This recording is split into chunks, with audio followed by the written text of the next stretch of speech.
Em nosso encontro de hoje, nós vamos continuar a classificar os nossos objetivos. Vimos tratando desse tema já há algumas quantas semanas e lembramos que sem sonho não há objetivo, né? Nós iniciamos o processo a partir do fato de que temos que ter um sonho e estimulamos a que a gente tenha, né, alguma forma de expressar quais são esses sonhos. Né? Isso pode ser feito de forma gráfica, isso pode ser feito num caderno, isso pode ser feito numa planilha, isso pode ser feito de muitas maneiras, cada um pode escolher a sua. Mas o importante é que a gente tem que não só escrever o que a gente quer, né, mas na hora de analisar, normalmente nós somos capazes de sonhar muito mais coisas do que nós somos capazes de realizar. Então tem que ter um processo de decisão para a gente escolher de tudo que a gente sonha, o que é que de fato a gente vai se dedicar. Esse trabalho, né, na verdade é um trabalho individual, né, porque os sonhos de cada um são diferentes dos demais. E o que a gente tem aqui para ajudar nesse processo é, na verdade, algumas técnicas para classificar ou para raciocinar a respeito dos objetivos.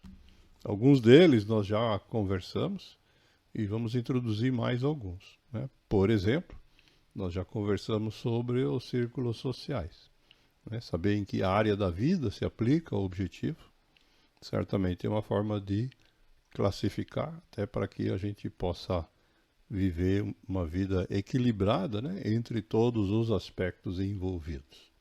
Né? Às vezes a gente esquece da gente, às vezes a gente só trabalha ou se dedica de forma exclusiva aos parentes ou à família. Né?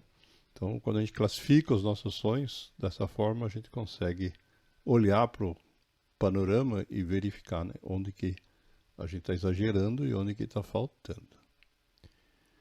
No nosso encontro passado, nós falamos dos estados, né, de um objetivo. Né? Na medida em que a gente vai trabalhando nossos objetivos ao longo do tempo, né, a gente tem que saber em que pé que está, né, em que momento. Né? Se é um momento ainda inicial, né, a gente está elaborando, né, o objetivo, até o fato de, em algum momento, se a gente se dedicar, de fato, ele ter sido atingido.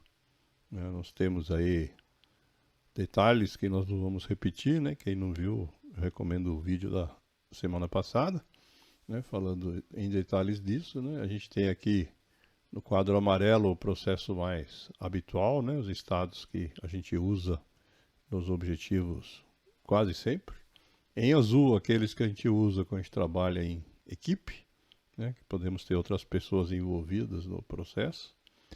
E em vermelho, né, quando a gente resolve de alguma forma que é o objetivo que a gente tinha elencado, não é para ser levado adiante. Ele pode ter sido substituído por outro ou, de fato, eliminado. E para a gente completar esse raciocínio, nós vamos agora, então, introduzir aí mais algumas classificações. A primeira, que nós chamamos de tipo, né, para caracterizar, né, que característica que tem aqueles objetivos. Né? Quando a gente não sabe ainda, quando estamos elaborando, né, a gente considera que é um rascunho. Né? Isso é simplesmente uma forma da gente poder especificar, né, que nós não conseguimos ainda raciocinar por completo. De fato, né, os tipos são 3. Né? E a gente tem então aí figuras para ilustrar. Né? Nós temos alguns objetivos que são cíclicos. Né? Na tabela, na última figura, né, fala aí da melhoria contínua.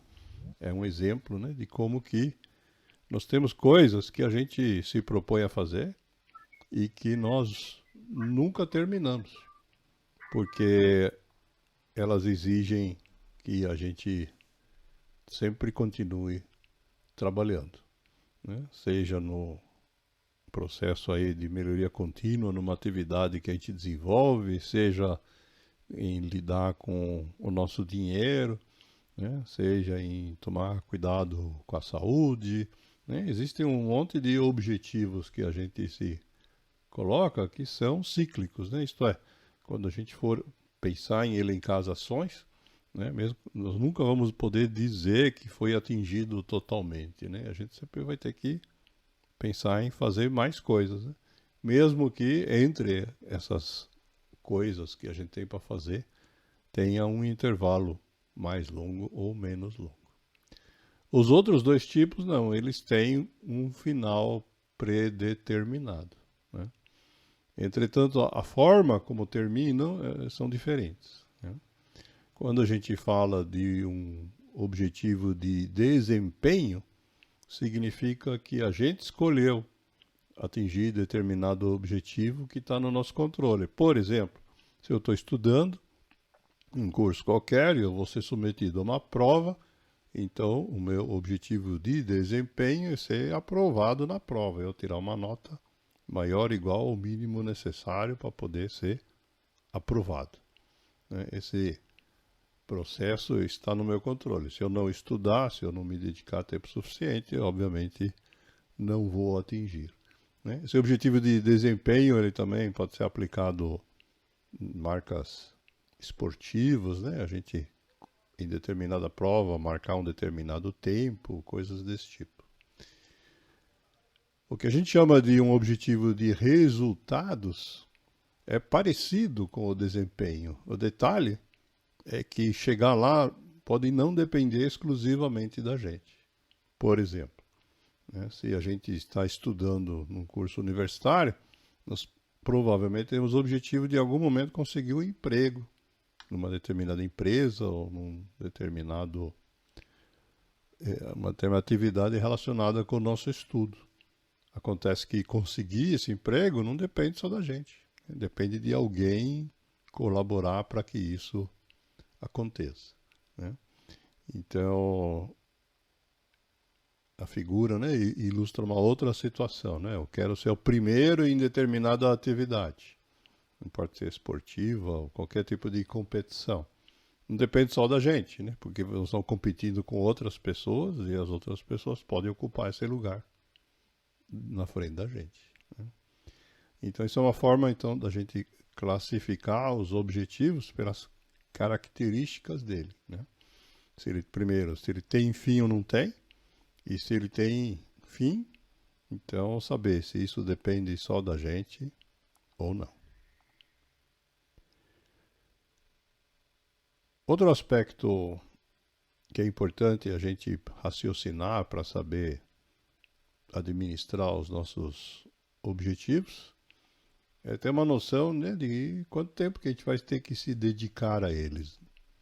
Porque existem objetivos que a gente consegue concretizar em curto prazo, né? Tem outros que vão levar mais tempo. Alguns podem exigir da gente o resto das nossas vidas. E pode ser que a gente não saiba, né?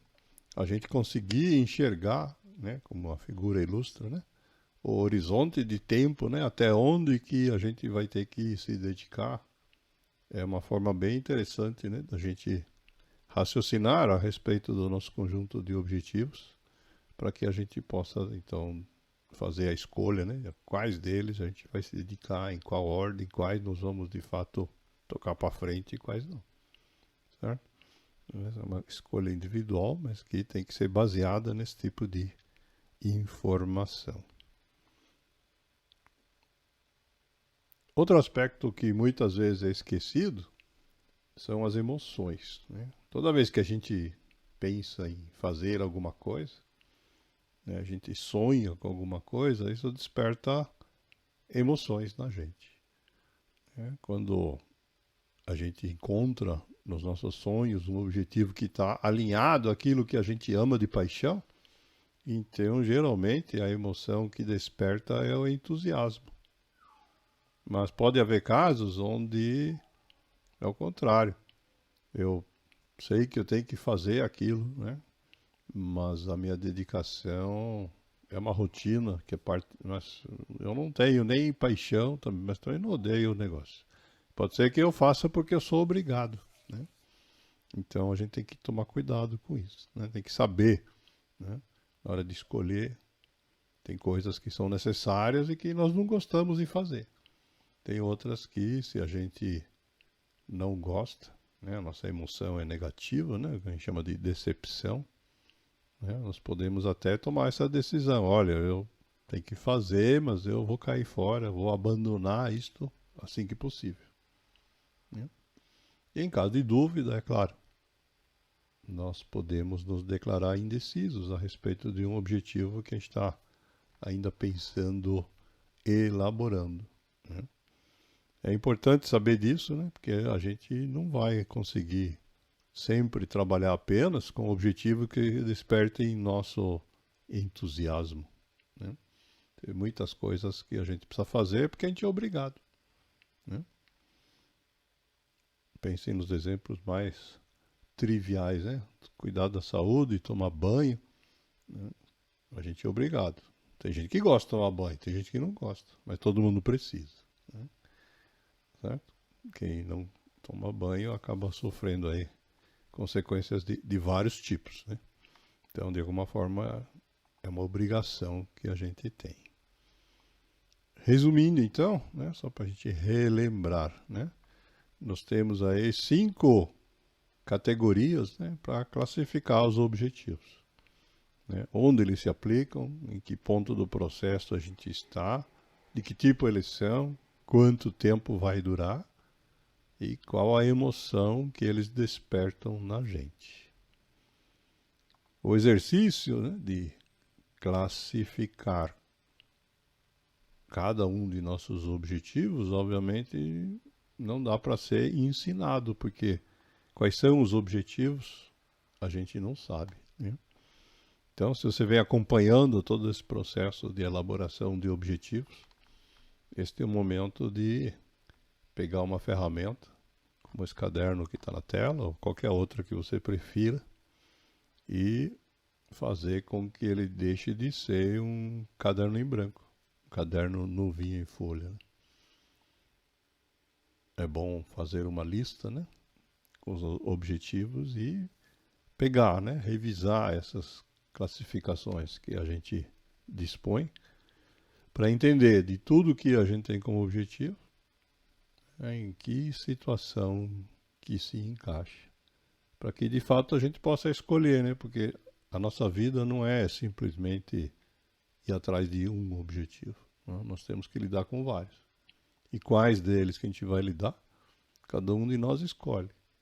Quanto mais amplo for o panorama de tudo que você imaginou fazer, você tiver, melhor vai ser a escolha dos teus objetivos e, portanto, a vida vai ser mais significativa, mais prazerosa, né? Mais satisfatória. E é isso que nós buscamos aqui: viver melhor.